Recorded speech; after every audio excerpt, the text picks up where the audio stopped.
৪৮টি দেশের অংশগ্রহণে ফ্রান্সের লুবোর্জে চলছে ৫৫তম ইন্টারন্যাশনাল প্যারিস এয়ার শো।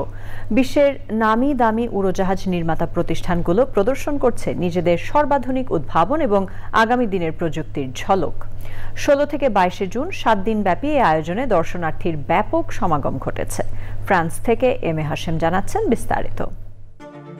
১৯০৯ সাল থেকে উড়োজাহাজ প্রদর্শনী বা এয়ার শো এর আয়োজন করে যাচ্ছে France.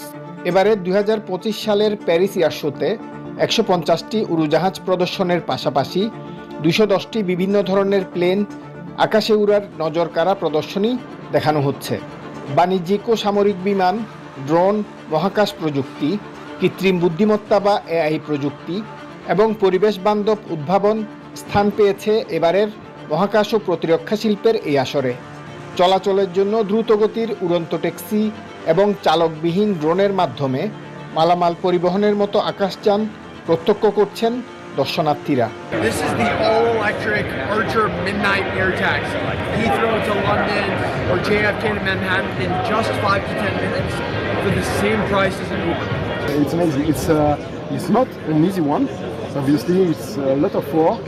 Obviously, it's really exciting, and it's the realization of a dream childhood. Air শোতে আগত বাণিজ্য প্রদর্শকরা বাংলাদেশের সাথেও ব্যবসায়িক সম্পর্ক করার উপর গুরুত্ব আরোপ করেন। Especially the KUH-1 has 8 kinds of variants. If Bangladesh needs any mission, we can serve the mission helicopter. বাণিজ্যিক প্লেন, যাত্রীবাহী উড়োজাহাজ এবং ফাইটার জেট সহ ভবিষ্যতের উড়োজাহাজগুলো কেমন হতে পারে সে সম্পর্কে একটা ধারণা পাওয়া যায় প্যারিসের এই এয়ার শোতে। M A Hashem, channel I, France.